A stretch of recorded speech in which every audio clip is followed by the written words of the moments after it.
Kerrod here at Joondalup Resort, and today we're going to be talking about the #1 grip drill that you can do to help you hit better shots. Let's get into it.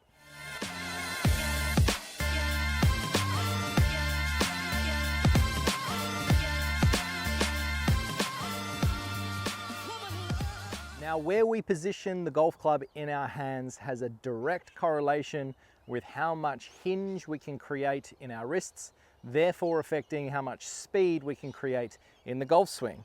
For example, if I have this golf club set too straight across the fingers in this position here, and then I wrap my hand on top, we can see a considerable gap between my thumb and my index finger. Now in this position here, effectively what that does is it gets the back of the glove or the back of my watch pointing too much towards the target.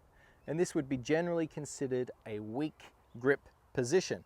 Now, not to say that you can't play golf at an incredibly high level here, but this is more aimed towards those of you who are struggling with a significant slice and they just want to add a little bit more control to their golf ball, especially if you're also struggling with some distance. If you've got the back of your hand or the back of your wrist facing too much towards the target and you've got a bit of a gap between your thumb and your index, this is really limiting the amount of wrist hinge and speed you can create. Also being able to square that club face back to the ball and possibly hitting some draws as a result. So if we open that hand up here, you can see that that golf club runs straight across the base of the fingers. And right there, when I wrap my hand on top, it simply just doesn't allow the hand to sit on the golf club correctly to encourage this wrist hinge. So how do we change it up? So what I want you to do very simply is we're going to give you a drill in which you're going to be able to line up the base of the pinky finger and the first knuckle of the index up with each other, so it's on more of a diagonal here. Then we're going to wrap your hand on top, and then what you can see now with my left hand is my index finger and my thumb, well, they're joined together. This is going to create a nice little nook for my trail hand to fit on. And then before we know it, we've got a very functional orthodox grip.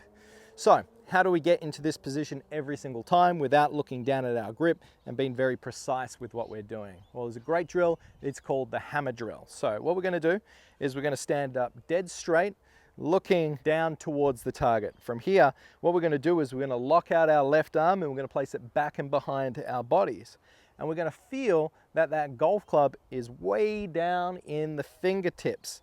We're then going to wrap our hand on top and then bang it up and down just as you would a hammer. Now, when you think about this hammer analogy, you certainly wouldn't be holding a hammer underneath like this, because we're not going to be able to create any wrist hinge to allow the hammer to work effectively.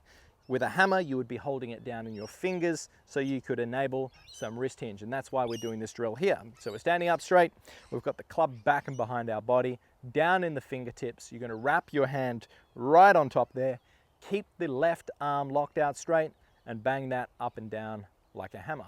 Once you've done that, then you're going to bring that arm out in front of your body, and before you know it, you can see once again the thumb and the index is more joined together. The logo of the glove and the wristwatch is more pointing up towards the sky. So then if I chuck my trail hand on there, that is going to feel like my hands are probably turned a lot more to the right for the right-hander, left for the left-hander, if you are someone who has had this grip here previously with this big gap and the back of the glove pointing down towards the target. So from this perspective on the face-on view, the way that we go about it is standing up straight, facing the camera. We're going to have a locked out left arm. We're going to put it right down in the fingers. We're going to wrap the hand on top so it feels like we've got a secure hold. And then we're going to bang it up and down like a hammer. Now the key here is that you're not flexing your elbow. You must keep your elbow dead locked out as your wrist moves up and down. And then this is just exhibiting that throughout the golf swing, you're going to be able to create a little bit more wrist hinge and speed as a result. So up and down, bring that left arm out in front of your body, put the trail hand, and now we can see that we've got a much more functional grip. So I found this to be one of the easiest ways for players who have got a weak grip, or in fact it's just too much in the palm and the thumb's on top, there's too much of a separation, to put their grip in a little bit more of a functional position so they can hit some shots under more control. So once again, you can have a grip which is too weak and too strong and still play high level golf. But this one here, it's for those of you who are struggling with your distance, struggling with the slice. The first port of call is to work on improving the quality of the grip, and this hammer drill is a great way to do it. So I hope you enjoyed today's video. Please like and subscribe. Comment below if this does help you out in your golf game and you're hitting a few more draws than you would normally. Until next time, I'm Kerrod Gray. Thanks for watching.